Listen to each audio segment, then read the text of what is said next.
vivir.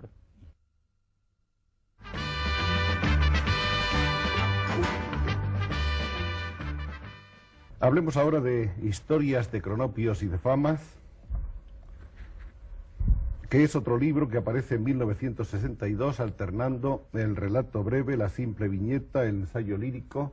En este libro es donde se encuentra el famoso manual de instrucciones, en fin, para subir una escalera, las propiedades raras como la de ese sillón especial para morirse y las historias de los cronopios, que quizá convendría aprovechar para que tú explicases un poco qué es efectivamente el cronopio.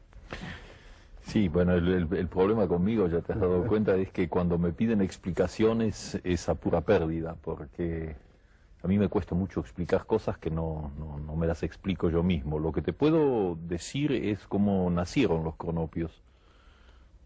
Yo estaba en París en 1952, creo, y fui a un concierto en el Teatro de Champs-Élysées, donde había un gran homenaje a Igor Stravinsky, músico que es uno de los músicos que también me ha marcado a lo largo de mi vida.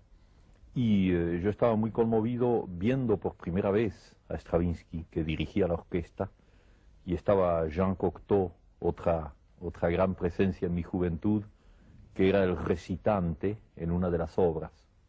Y vino el entreacto y todo el mundo salió a tomar café y yo estaba solo y no tuve ganas de salir y me quedé solo ahí en una de esas localidades, las más baratas, ¿no? Y me quedé completamente solo en ese inmenso teatro. Entonces, de golpe, me acuerdo muy bien de eso, de golpe tuve un poco como la sensación de que había en el aire así personajes indefinibles, unas especies de globos que yo los veía un poco de color verde, que muy cómicos, muy divertidos y muy amigos, que andaban por ahí, circulaban, y su nombre era Cronopios, se llamaban Cronopios, venían así. Más tarde los críticos han buscado las explicaciones críticas, es decir, cronos, el tiempo, pero tú que conoces el libro sabes que no es defendible, porque el tiempo, bueno, ellos tienen su tiempo como todo el mundo, un tiempo un poco especial, pero no es un detalle esencial en su manera de ser. Vino así, el nombre y la imagen. Y por eso es que al principio, cuando se los define, se busca la definición. En el mismo libro, yo empecé a escribir sin saber cómo eran, y luego ya tomaron un aspecto humano, y relativamente humano, porque nunca son completamente seres humanos, con esas conductas especiales de los cronopios, que son un poco la conducta del poeta, la conducta de la social, del hombre que vive un poco al margen de las cosas, frente a los cuales se plantan los famas, que son los grandes gerentes de los bancos y los presidentes de las repúblicas, entonces la gente formal que defiende un orden, etc. Bueno, así, ese es el nacimiento de la cosa. Cronopios, famas y esperanzas. Bueno, las esperanzas son personajes intermedios, que están un poco a mitad de camino, y que están un poco sometidas a la influencia de los famas o de los cronopios, según las circunstancias. Entonces todas esas aventuras que les suceden dependen de la psicología de cada uno de ellos. Nos encontramos ya con el año 1963, es un año trascendental en la historia de la narrativa hispanoamericana. Es también un año importantísimo para Julio Cortázar, porque aparece Rayuela. Rayuela, considerada por toda la crítica como uno de los 2 o 3 grandes libros que ha dado nuestra literatura en idioma castellano en muchísimo tiempo. Aquí hay algunas de las ediciones, esta es una edición argentina, esta es una edición reciente hecha aquí en España. Rayuela no tiene asunto, como es sabido. Rayuela plantea una cantidad de temas y de problemas y de posibilidades tremendas, empezando por esa tabla de dirección que hay al principio, en la que Julio Cortázar advierte al lector de que el libro puede ser leído de muy diversas maneras y no es nunca el mismo libro. ¿Qué es, visto ahora desde la perspectiva, pasados ya 14 años desde el nacimiento de Rayuela, qué significa para ti exactamente? No creo que sea demasiado fácil sintetizar algo que de alguna manera es la experiencia de toda una vida y la tentativa de decirla, de llevarla a la escritura, pero sí puedo darte algunas ideas un poco generales. Cuando dicen algunos críticos que es una antinovela, ¿tú estás de acuerdo? No, yo no creo que sea una antinovela, porque la noción es muy negativa, antinovela. Claro.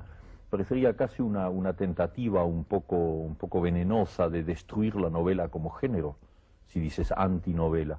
No, y no es eso, al contrario, es la tentativa de buscar nuevas aperturas, nuevas posibilidades novelescas.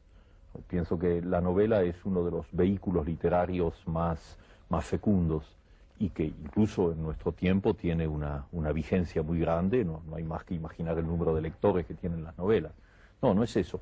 Pero cuando alguien dijo también que era una contranovela, en vez de anti, eso ya está un poco más cerca de la verdad, porque fue una tentativa para tratar de eliminar, de ver de otra manera el contacto entre una novela y su lector. Finalmente, cuando tú me preguntas por la novela, deberías preguntarme sobre los lectores de la novela, porque ahí sí, aunque yo no pensaba individualmente en lectores, toda la tentativa del libro, y creo que se nota desde el comienzo, es una tentativa destinada a que la actitud del lector que lee novelas se modifique. La actitud del lector que lee novelas es en general una actitud pasiva, porque hay un señor que ha escrito un libro y tú lo tomas y lo lees de la página 1 a la 300 y entras en el juego de la novela. Entonces estás en una actitud pasiva recibiendo el 100% de lo que esa novela te da. Tienes tus reacciones parciales, por ejemplo, puede no gustarte y abandonarla, o puedes encontrarle aspectos positivos o negativos, pero estás metido en el clima. A mí se me ocurrió, y sé muy bien que era una cosa difícil, realmente muy difícil, intentar escribir un libro en donde el lector, en vez de leer la novela así consecutivamente, tuviera en primer lugar diferentes opciones, lo cual lo situaba ya casi en un pie de igualdad con el autor, porque el autor también había tomado diferentes opciones al escribir el libro.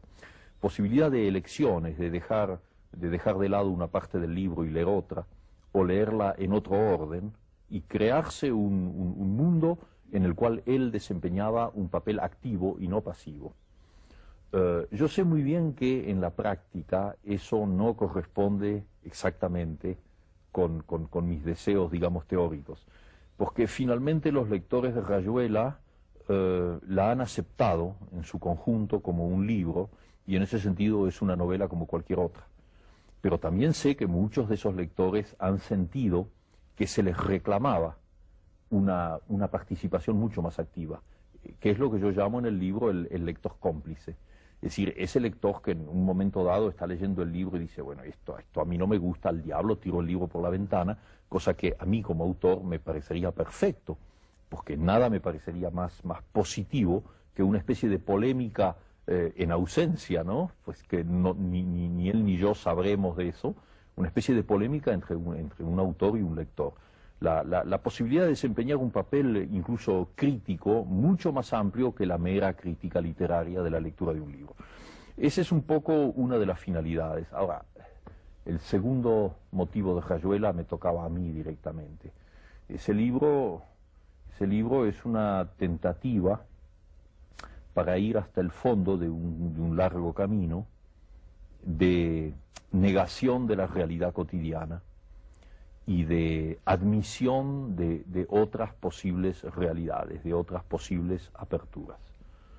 Y tú ves que ese libro en ese sentido se desarrolla a lo largo de episodios incongruentes, absurdos, a veces incluso incoherentes, donde las situaciones más dramáticas son tratadas con sentido del humor y viceversa, donde hay episodios inaceptables desde un criterio realista cotidiano.